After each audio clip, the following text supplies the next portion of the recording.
안녕하세요. 오늘도 사연살롱을 찾아주셔서 감사합니다. 30대 후반에 서울에 사는 여성이에요. 얼마 전 유튜브를 보는데 절대 결혼해서는 안 되는 사람 중에 양다리 걸치는 사람이 나오더라고요. 바람은 피웠던 사람이 하는 거고 절대 한 번으로 안 끝난다고요. 결혼하면 안 하겠지. 청첩장 돌렸으니 지금만 참고 지나면 나중에 우스갯소리 할 때가 오겠지. 이런 건 다 착각이라고요. 제가 그 이야기를 결혼 전에 들었더라면 제 인생도 달라졌을까요? 제가 딱 저런 경우에 해당됐었거든요. 제 말에 눈치채셨겠지만 저는 결혼하고 2년 차에 이혼을 했어요. 그게 벌써 3년 전쯤 일이네요. 남자의 바람기도 문제였고 그걸 아무것도 아닌 것처럼 말하는 시댁 사람들도 장난 아니었거든요. 30 중반에 결혼을 했던 저는 일찍 하는 결혼도 아닌데 한번 연을 맺은 거 끝까지 간다는 마음이었거든요. 하지만 그런 뚝심은 바람을 피는 남자 앞에서는 필요 없더라고요. 남편과는 캠핑 커뮤니티에서 만나게 됐어요. 캠핑 붐이 일기 전부터 혼자 차 타고 나가서 1박을 하거나 캠핑 가는 걸 좋아했거든요. 그러다가 함께하는 사람들이 있으면 재미있겠다 싶어 캠핑 모임에 나갔는데 거기서 남편을 보게 된 거죠. 남편이 먼저 적극적으로 다가와서 자연스럽게 사귀게 됐는데 말도 잘하고 재밌어서 만나면 참 즐거웠어요. 1년 넘게 만나다 보니 남자도 저도 나이가 있어서 자연스럽게 결혼 쪽으로 이야기가 흘러갔고요. 저희는 양쪽 집안에 인사드리고 상견례까지 마치고 본격적으로 결혼 준비에 들어갔어요. 바로 그때 저는 남편한테 다른 여자가 있다는 걸 알게 됐고요. 퇴근 후 둘이 같이 혼수 보러 가기로 했던 날이었거든요. 제가 생각보다 일찍 끝나서 남편 회사 앞으로 갔다가 다른 여자랑 팔짱을 끼고 어느 식당으로 들어가는 남편을 발견했어요. 그리고 잠시 후 저한테 문자가 왔죠. 현주야, 나 지금 일이 있어서 사무실에 있어. 먼저 혼수 보고 있어. 내가 갈게. 미안해. 저는 너무 기가 막혀서 바로 그 식당으로 들이닥쳤고 저를 본 남편은 당황해서 횡설수설 하더라고요. 여자도 놀라서 저와 남편을 번갈아 봤고요. 딱 분위기가 여자는 저와 남편 사이를 모르는 것 같았어요. 결혼 약속까지 하고 회사에 청첩장도 다 돌렸으면서 자기 회사 근처에서 다른 여자랑 만나는 건 대체 무슨 강심장인지 모르겠더라고요. 그만큼 저를 우습게 생각한다 싶어서 결혼 안 한다고 했더니 남편은 그날 밤 늦게까지 저한테 문자를 하며 미안하다고 사과를 했어요. 현주야, 다 오해야. 너 만나기 전에 잠깐 만났던 사람인데 근처에 왔다가 생각났다고 해서 본 거야. 나랑 저녁 한번 먹겠다는데 거절할 수가 없어서 그랬어. 너한테 본의 아니게 거짓말한 건 미안한데 이런 일이 생길까봐 그랬던 거지 다른 이유는 없어. 내가 네가 회사 앞에 올 줄 알았으면 걔랑 밥 먹으러 갔겠냐? 다른 사람들 눈도 있는데 내가 결혼할 사람 놔두고 딴 여자를 왜 만나겠어? 제발 화 풀어. 지금 청첩장까지 다 돌린 마당에 파혼한다고 해봐. 친구들은 그렇다 치고 집안 어른들이나 친척들은 어떡할 건데 부모님은 또 뭐가 되겠어. 네가 아무리 화가 나도 다른 사람들 생각도 해야지. 내가 이런 말 하는 게 너 보기에 우습기는 하겠지만 그래도 다른 사람들 피해주는 건 아닌 것 같아서 그래. 남편은 구구절절 장문의 문자들을 계속 보냈어요. 저도 화가 나서 파혼한다고 했지만 정말 그 여자랑 사귀는 거면 그렇게 회사 앞에서 만날 리 없지 않을까 하며 마음이 좀 풀리기 시작했어요. 남편 말대로 청첩장 다 돌리고 파혼한다는 게 남들 보기 많이 부끄럽기도 했고요. 저는 일단 결혼은 진행한다는 마음을 먹고 답을 했죠. 그렇다고 다른 여자랑 팔짱까지 끼면 당연히 의심하지 않겠어? 그 여자도 좀 그렇네. 아무리 예전에 만났다고 해도 결혼할 사람 팔짱을 그렇게 끼고 말이야. 앞으로는 이런 일 없게 해줘. 그런 건 상훈 씨가 거절해야지. 알았어. 나도 생각이 짧았어. 미안해. 그렇게 여자 문제는 해프닝으로 일단락이 되었는데 시댁 반응이 정말 어이없더라고요. 남편은 아버지가 일찍 돌아가셔서 시어머니와 시동생 둘이 있었거든요. 그런데 어떻게 결혼 전 그 문제를 알았는지 신혼여행 후 시댁에 갔더니 저한테 이러더라고요. 얘, 너 결혼 전에 파혼하려고 했었다며? 상훈이 만나러 온 여자 때문에. 뭐 결혼 전이니 예민해서 그러려니 이해해도 가긴 하는데 결혼한다고 여자도 못 만나는 건 좀 아니지 않니? 앞으로는 여자 만난다고 시끄럽게 하는 일 없었으면 좋겠구나. 여자가 현명해야 집안이 조용한 법이야. 어머니, 아무려면 제가 무작정 여자는 절대 못 만난다 그러겠어요. 상훈 씨랑 팔짱까지 끼고 다정하게 식사하러 들어가면서 저한테 거짓말 문자를 보내니 저로서는 의심할 수밖에 없었어요. 우리 상훈이가 원래 여자들한테 인기가 좀 많아.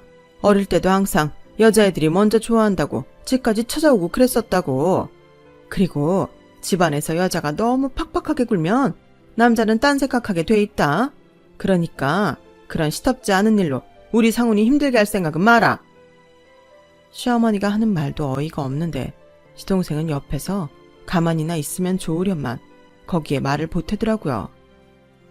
영수가 인기 많은 적이 없어서 잘 모르나 봐요. 인기 많은 남자는 여자들 따르는 거 어쩔 수 없어요. 그리고 남자는 원래 한눈도 팔고 그러는 거예요. 아니, 이게 무슨 구시대적 발언인지요. 그것도 나이가 30 초반밖에 안 된 사람이 저딴 사고방식을 갖고 있다니 믿기지가 않았어요. 아무튼 저는 뭐라 답할 틈도 없이 자기들 할 말만 하더니 어디로 밥을 먹으러 나가자고 하는데 그날 하루 종일 기분이 안 좋았던 기억이 있어요. 음식도 자기들 좋을 대로 시키고 저한테는 의견 한번 묻지도 않는데 좀 전에 들었던 말들로 머릿속이 어지러워 그저 앉아있기만 했었거든요. 게다가 이 집안은 결혼하고 얼마 되지도 않았는데 아주 노골적으로 본색을 드러내더라고요. 한 번은 제가 친정 부모님 모시고 식사를 하자고 했어요. 신혼여행 다녀와서 시댁은 몇 번이나 갔는데 친정은 남편이 바쁘다, 약속이 있다, 뭐 이런 핑계들을 계속 대서 한 번 못 갔거든요. 그래서 일단 제가 약속을 잡고 남편한테 시간 맞춰 오라고 했어요. 그런데 이 인간이 시어머니랑 시동생을 데려왔더라고요. 친정 부모님도 무척이나 당황스러워하셨고요. 현지야, 오늘 안사돈하고 사돈청년도 오는 거였니? 나는 우리끼리만 하는 줄 알았는데. 나도 그렇게 생각하고 자리 마련한 건데 저 사람이 뭘 착각했나 봐. 저는 부모님이 시어머니와 시동생과 인사하는 사이 남편을 살짝 불러 물어봤어요. 아니, 여기에 어머님이랑 도련님은 왜 모시고 왔어? 오늘은 우리 엄마 아빠랑 식사하기로 한 거야. 그런 거였어. 나는 네가 장인장모님 부른다기에 우리 가족도 데려오라고 하는 건 줄 알았지. 내가 친정 부모님한테는 가보지도 못하고 식사 한번 제대로 못했으니까 하는 거라고 했잖아. 아, 알았어. 뭘 그렇게 짜증을 내. 기왕 이렇게 된 거 기분 좋게 밥 먹으면 되지. 내가 그건 잊어버렸던 것 같아. 다음부터는 안 그럴게. 너도 더 확실히 말해주면 좋고. 이러면서 끝까지 저한테 책임을 떠넘기는데 열받는 걸 겨우 참고 자리에 앉았네요. 저는 친정 부모님 대접하려던 자리가 불편해진 것 같아 미안해서 밥도 제대로 안 먹히는데 그 인간하고 시댁 식구들은 정말 잘도 먹더라고요. 그러더니 후식이 나올 때 시어머니가 갑자기 되게 황당한 말을 하는 거였어요. 듣자 하니까 사돈댁 큰따님이 아직 외국에서 공부 중이라면서요. 뭔 박사를 딴다고 했죠? 예, 남편하고 같이 공부하고 있어요. 요즘 제일 힘들 때라고 하더라고요.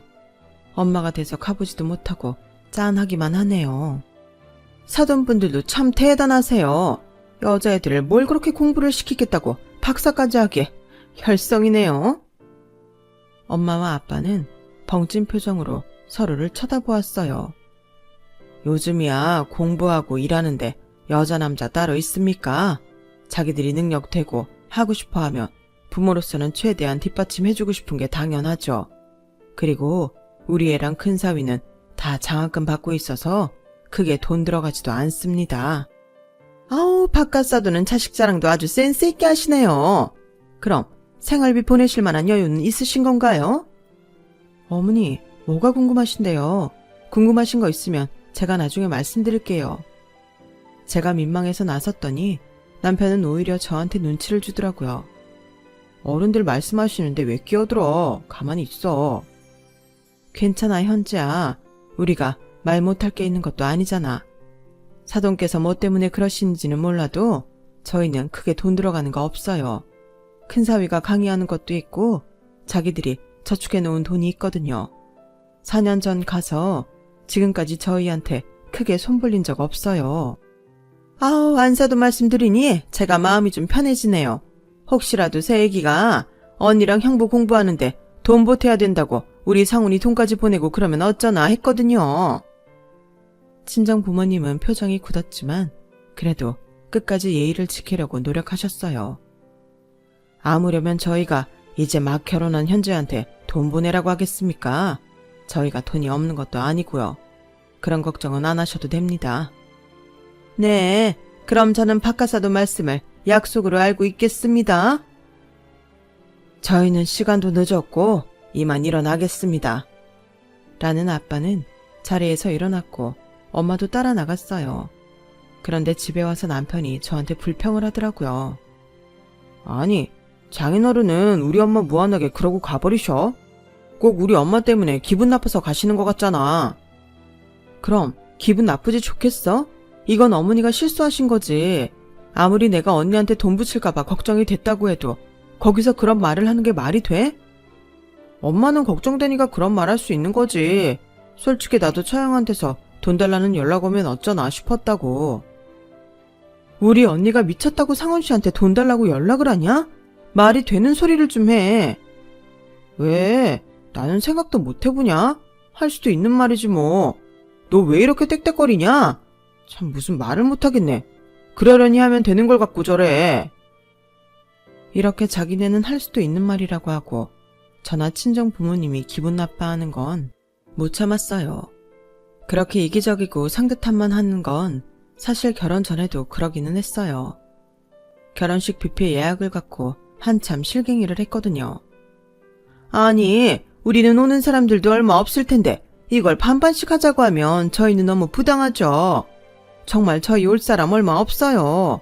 애들 아빠 돌아가신 지도 오래돼서 아빠 쪽 식구들도 안 온다고요. 그래도 사돈께서 이거는 반반씩 하는 걸로 하자고 말씀하셨잖아요. 저희도 예산이 있는데 이제 와서 저희한테 더 부담하라고 하시면 곤란해요.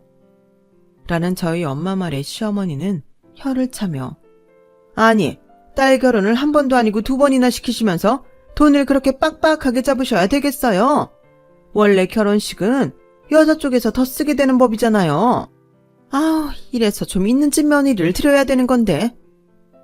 엄마는 기분 나빴지만 계속 업체 사람 앞에서 말다툼만 하고 있을 수 없어서 돈을 지불했고 시어머니는 저희가 내는 돈의 4분의 1 정도만 내고는 고맙다거나 미안하다는 말도 없이 쌩 가버렸어요. 그런데 결혼식 날 시댁 쪽 하객이 저희보다 훨씬 많이 온 게 정말 코미디라면 코미디였죠. 시어머니는 결혼하고 나서도 자꾸 제 친정 재력이 어쩌고 했는데 솔직히 저희 집이 부자는 아니어도 먹고 사는 데에 지장은 없었고 친정 부모님 아파트도 시어머니 계신 곳보다는 훨씬 나았어요. 저나 친정 부모님은 시어머니가 혼자 고생하면서 아들 둘 키우느라 힘들었을 거라고 여기며 혹시라도 상처받을까봐 그런 말은 하지도 않았고요. 그럼에도 시어머니도 남편도 무슨 저희한테 원망이라도 있는 사람들처럼 돈 타령을 하거나 여자가 잘나봐야 남자만 못한다는 둥 이상한 소리만 해댔어요. 그래도 시어머니가 하는 말을 자꾸 친정 부모님이 들으시면 속상하실 것 같아서 친정에 가서는 아예 시댁에서 무슨 말을 했는지 말을 안 했어요. 남편은 그날 식사 자리 이후에도 친정에는 가려고 하지 않아서 퇴근하고 시간이 남을 때 저 혼자 가곤 했거든요. 그리고 남편이 친정에 가고 싶어 하지 않는 것처럼 저도 시댁에 가고 싶지 않았어요. 가뜩이나 얼굴만 보면 이상한 말만 하는데 남편은 친정은 가려고도 하지 않으니 저라고 시댁이 가고 싶겠어요.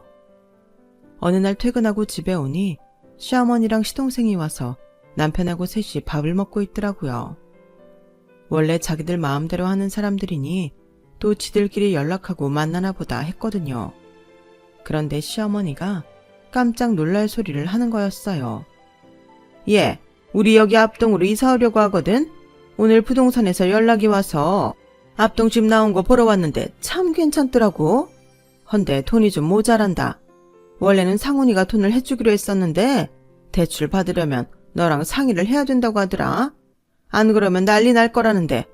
아유, 얘가 아주 결혼하고 변했어. 이래서 집에 며느리가 잘 들어와야. 아니다. 이런 얘기는 할 거 없지 뭐. 아무튼 그래서 우리 대출 좀 받아야겠는데 너도 괜찮지? 아니, 뭐 이런 뻔뻔한 사람들이 다 있나요? 저한테는 말도 없이 저희 아파트 앞동으로 온다는 것도 그렇지만 이제는 이사를 해야겠으니 대출을 받는 데에 동의를 하라니 정말 경우가 없어도 이렇게 없을 수 있나요? 아니, 저는 사전에 들은 얘기도 전혀 없고 뭘 어떻게 대출받겠다는 건지 모르겠는데요. 상훈 씨가 개인적으로 대출받는 건 몰라도 저는 못 해드리겠어요. 솔직히 어머니, 저희 이 집 얻을 때에도 돈 없다고 하나도 안 보태주셨잖아요. 오히려 저희 친정에서 조금 도와주셨고요. 저는 우리 여기 얻는다고 어머님 되게 뭐라고 하셨던 것도 기억해요. 앞으로 아파트 값이 많이 오르지도 않을 것 같은데 집 산다고 그것밖에 돈이 없냐고 뭐라고 하셨잖아요. 그렇게 싫다고 하셨던 동네에 오신다고 저한테 대출에 동의하라뇨. 저 정말 생각할수록 말이 안 되는 것 같거든요. 제가 흥분하자 남편은 제 팔을 잡아 끌고 방으로 들어갔어요. 야, 내가 엄마한테 이 집 담보로 대출받을 수 있을 거라고 큰소리 쳤는데 거기서 그러면 어떡하냐? 미쳤어? 내가 왜 이 집을 담보로 대출을 받아? 나는 절대 못해. 내가 말했잖아. 어머니 나한테 어떻게 하셨는데 이제 와서 이 동네로 오니 대출받아 아파트값 모자란 걸 달라고 해. 누구 마음대로 내가 이 집을 담보로 대출에 동의를 해? 역시나 공동명의로 되어 있는 집을 담보로 대출을 하려니 저한테 말을 할 수밖에 없었던 거였어요. 저희가 싸우는 소리를 밖에서 듣고 있던 시어머니는 예, 됐다. 내가 더러워서 정말. 이래서 집에 사람이 잘 들어와야 되는 건데? 으휴, 라더니 현관문을 쾅 닫고 나가는 소리가 들리더라고요. 그러더니 시동생이 이러는 말이 들렸어요. 와, 진짜 볼수록 진상이네요. 형수라는 말도 안 나온다. 아주 자기가 결혼할 때 돈 좀 썼다고 되게 거들먹거리네. 형은 저런 여자랑 어떻게 살아? 그리고 또다시 현관문이 쾅 닫히는 소리가 들렸어요. 남편은 씩씩거리며 저를 보더니 야, 우리 식구들 다 못 견디고 나가게 만드니 속 시원하냐? 이런 식으로 우리 엄마 마음에 대못을 박아? 정훈이가 하는 말 들었지? 너 진상이야 진짜. 라더니 지도 집을 나가더라고요. 저는 따라 나가서 붙잡지도 않았고 들어오거나 말거나 신경도 쓰지 않았어요. 그러자 이틀쯤 지나서 남편이 슬그머니 집에 와서는 아무 일도 없었다는 듯이 말도 붙이고 출퇴근하더군요. 저는 그때 이혼을 고민하긴 했어요. 그럼에도 한번 결정하고 선택한 건 끝까지 책임을 져야 된다고 항상 그렇게 살아왔기 때문에 좀 더 살아보자고 생각했어요. 어쨌든 시어머니와 시동생은 남편이 받은 대출로 아파트 값을 채워서 저희 앞동으로 이사 왔어요. 이사 와서는 집안일 간섭하지는 않으려나 내심 걱정했는데 시어머니는 제가 생각했던 것보다 조용했어요. 알고 보니 남편 회사가 대규모 구조조정에 들어가서 남편도 잘릴 수 있다는 얘기를 들었던 거였어요. 시댁의 앞동으로 이사한 후에 남편은 퇴근하고 항상 거기를 먼저 들르는데 자기 엄마랑 동생한테 우는 소리를 꽤나 한 것 같더라고요. 하루는 퇴근하고 온 저한테 시어머니가 전화를 했어요. 얘 아가, 요즘 많이 힘드니? 우리 상훈이 회사가 어찌 될지도 모른다는데 그래도 네가 회사 잘 다니고 있으니 얼마나 든든한지 모르겠다. 일하느라 피곤할 텐데 잘 챙겨 먹고 푹 잘 자야지. 그래야 열심히 일해서 집안 기둥 노릇할 거 아니니. 상훈이야 당분간 네 신세를 좀 져야 될 것 같은데 아내로서 남편 마음 상하지 않게 잘해주길 부탁한다. 미리 고맙다 아가. 전에는 하지도 않던 아가 호칭까지 붙여가며 그래도 눈치를 보는 것 같아서 좀 안 됐다는 생각도 들었어요. 결국 남편은 구조조정 대상에 올랐고 곧 회사를 그만두게 되었고요. 남편은 잔뜩 주눅이 든 표정으로 저한테 이렇게 말하더라고요. 저기 내가 이런 말해서 좀 그렇긴 한데 나 때문에 엄마도 내 동생도 마음고생했잖아. 그래서 우리 가족 같이 여행 좀 다녀왔으면 하거든. 너도 갈래? 아니면 우리끼리 갔다 와도 될까? 딱 보니 벌써 자기들끼리 여행 계획 다 짜놓고 제 눈치가 보이니까 한번 말해보는 것 같더라고요. 갔다 와. 내가 끼면 불편하지 않겠어? 예의상이라도 물어봐준 건 고마워. 가서 잘 쉬고 재밌게 놀다가 와. 너 나중에 딴 말하기 없기다. 그럼 잘 다녀올게. 그 즈음에 유학 갔던 언니 부부가 방학이 돼서 친정에 와 있었어요. 남편한테 언니 부부가 와 있다고 말은 했었는데 남편은 자기 신세랑 비교하며 한탄만 하더라고요. 에휴, 누구는 외국에서 공부하면서 방학이라고 한 달 넘게 먹고 놀고 쉬고 나는 뭘 잘못했다고 회사 잘리고 이력서나 돌리고 있어야 하는지. 나보고 최영래 보러 가자고 하지 마. 내가 만나서 무슨 말을 하겠냐? 내 자존심도 생각해줘야지. 남편은 그러고 나서 시댁 식구들하고 여행을 간 거였어요. 그런데 남편이 그렇게 여행을 가니 저도 친정 식구들하고 다 함께 여행을 간 지 꽤 오래됐다는 생각이 들더라고요. 저는 퇴근길에 친정에 가서 이렇게 말했어요. 우리 가족 다 같이 여행 한번 가자. 언니랑 형부도 왔는데 얼마나 좋아. 이렇게 다 모여서 가본 적 한 번도 없잖아. 좋은 기회 같아. 근데 지금 박서방 여행 갔다며. 박서방은 여행 갔다 와서 또 가는 게 좋다고 할까? 아니 엄마. 아마 그 사람은 우리랑 같이 안 갈 거야. 자기네 식구랑 갔잖아. 지금 회사 때문에 많이 심란한 것 같아서 머리 식힌다고 마음 편히 있고 싶다고 해서 자기네 식구들하고 간 거니까 우리는 우리끼리 가면 될 거야. 내가 물어는 볼게. 아니, 아무리 그래도 와이프는 두고 자기 엄마랑 동생하고만 간 건 나는 좀 이해가 안 되네. 이제는 처제하고 가족인 건데 처제는 괜찮아? 라는 형부의 말에 좀 민망하긴 하더라고요. 사실 심란하고 머리 식히고 싶으면 혼자 가든가 아니면 저랑 둘이 어디 가자고 할 것 같았는데 말이죠. 저 역시 마음 깊숙한 곳에서 그런 생각을 하고 있었기에 섭섭하긴 했었거든요. 어쩌면 그래서 저도 저희 친정 식구끼리만 여행 갈 계획을 세웠던 건지도 몰라요. 그런데 정말 제가 남편과 끝장을 볼 일이 생기고 말았어요. 여행에서 돌아온 남편한테 이번에는 제가 친정 식구들하고 여행을 다녀오겠다고 하니 남편은 인상부터 찌푸리는 거였어요. 그거 네가 전부 다 돈 쓰는 거 아니야? 장인 장모님이야. 당연히 자식들이 내려니 하실 테고 최영래는 공부하고 쉬러 온 거라. 돈 없다고 몸살이면 전부 네가 독박 쓰는 거잖아. 안 그래도 우리 생활비 모자랄까 봐 신경 쓰이는데 네가 돈 쓸 생각만 하고 있으면 어떡하냐? 아, 여행 갔다 와서 기분 잡치게 생겼네. 그럼 너는 여행 왜 갔어? 그렇게 생활비 들어갈 거 생각하는 사람이 회사 잘리자마자 여행 갈 생각부터 해? 그것도 나는 쏙 빼놓고 자기 가족들끼리? 야, 그건 내가 그동안 받은 스트레스 풀려고 한 거고 내가 분명히 너한테 물어봤잖아. 갈 거냐고. 네가 안 간다고 해놓고 이렇게 딴소리야. 내가 분명히 그랬잖아. 딴소리 하지 말라고. 그럼 니네끼리 전부 다 짜놓고 나중에 나한테 예상 물어보는 거 뻔히 다 보이는데 눈치 없이 거기 끼면 또 끼었다고 뭐라고 했을 거면서? 그리고 우리 생활비 걱정 없게 할 테니까 넌 신경 꺼. 야, 근데 너 아까부터 너라고 한다. 그리고 니네끼리라고 했지? 넌 남편하고 시댁에 대한 예의도 모르냐? 이제 내가 직장 없다고 바로 무시하는 거야. 너는 우리 친정에 뭘 그렇게 예의 지켰다고 나보고만 예의 지키래? 시끄럽고 나 우리 식구들이랑 여행 갔다 올 테니까 그렇게 알아. 그렇게 저는 가족끼리 여행을 떠나게 됐어요. 바닷가에 있는 제일 좋은 호텔에 제일 경치 좋은 방을 예약했더니 정말 다르긴 하더라고요. 이런 데에 돈 쓰라고 돈 버나 보다 싶을 만큼 바닷가 뷰도 좋고 침실도 굉장히 넓고 쾌적했어요. 사실 저는 신혼여행도 남편이 하도 돈 없다고 우는 소리를 해서 호텔도 레지던스급으로 갔었거든요.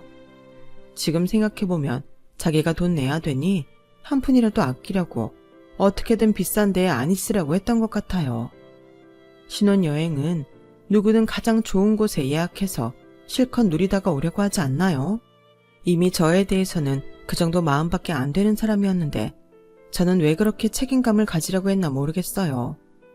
게다가 하루 구경하고 밥 먹는 것도 전부 언니 부부가 돈을 써서 저는 돈 쓸 일도 없었어요. 제가 계산한다고 하면 언니는 제 손을 딱 잡고 아예 돈을 못 내게 하더라고요. 우리 여기서 펑펑 쓰다 가려고 넉넉히 가져왔어. 이 정도는 우리가 다 쓸 테니까 너는 재밌게 놀기만 해.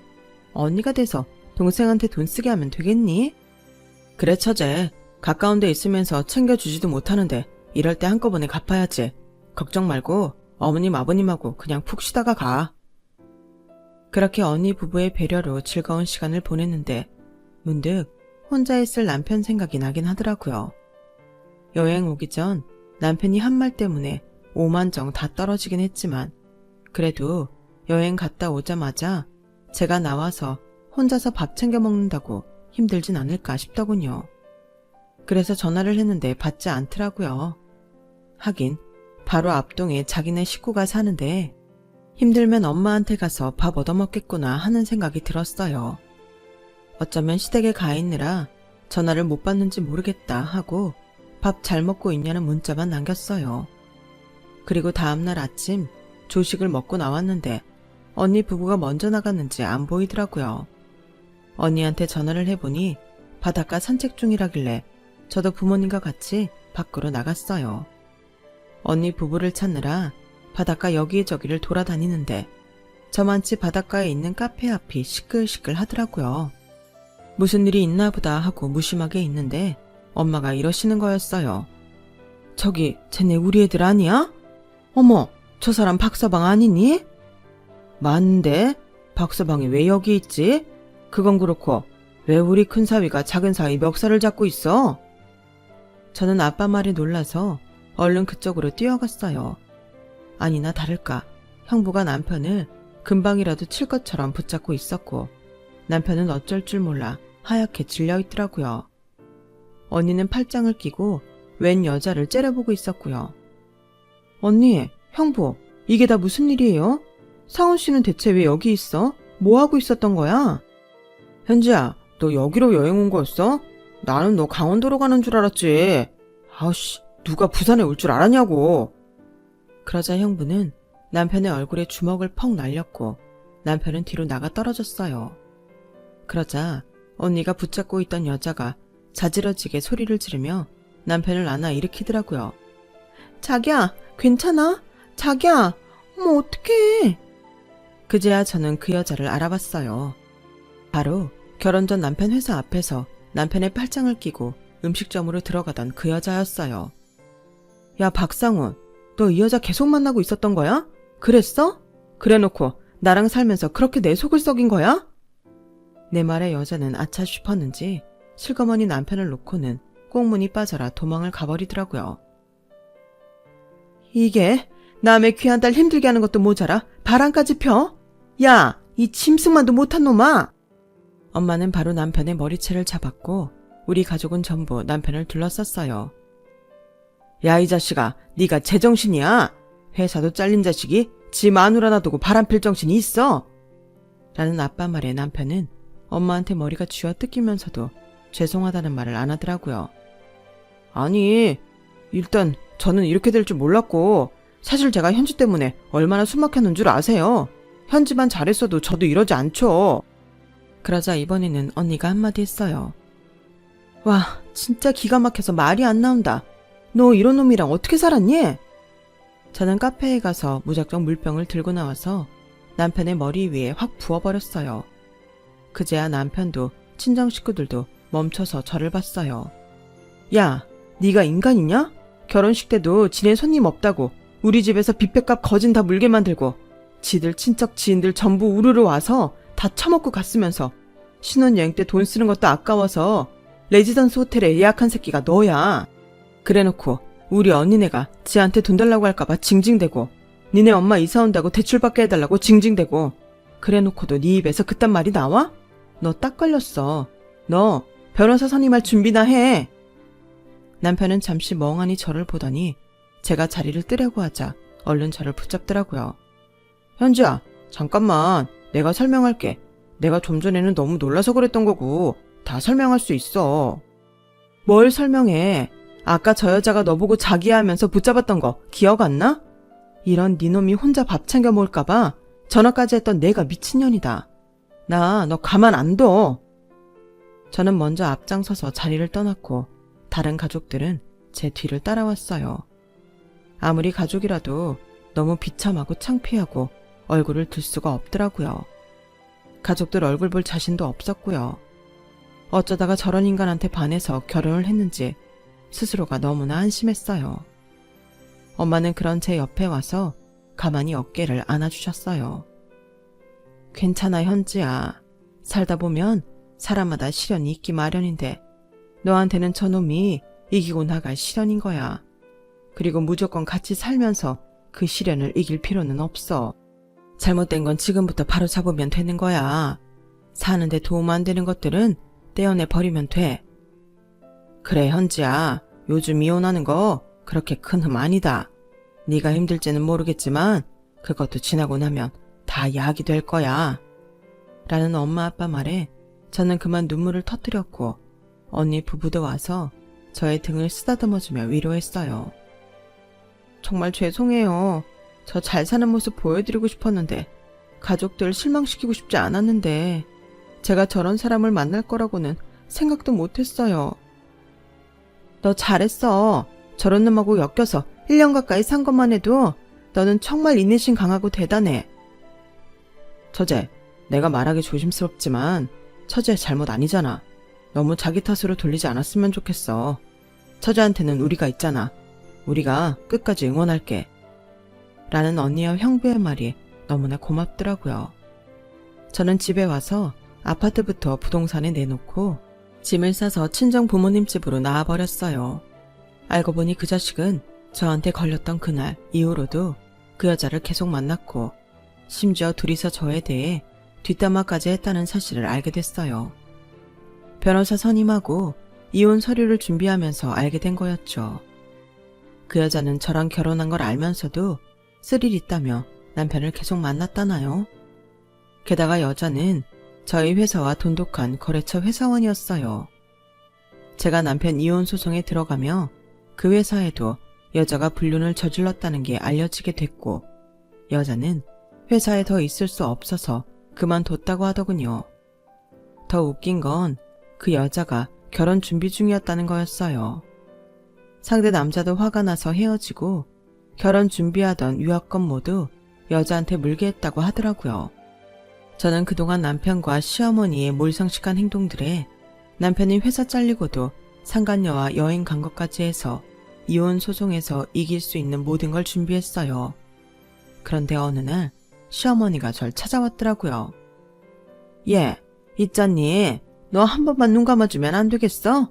네가 화가 많이 난 건 알겠는데 그래도 남자는 저래야 남자야. 사돈들이 우리 상훈이가 다른 여자랑 있는 걸 봤다니 민망하긴 하다만 이런 건 옛날에 별일 아니었어. 다 그러고 살았어.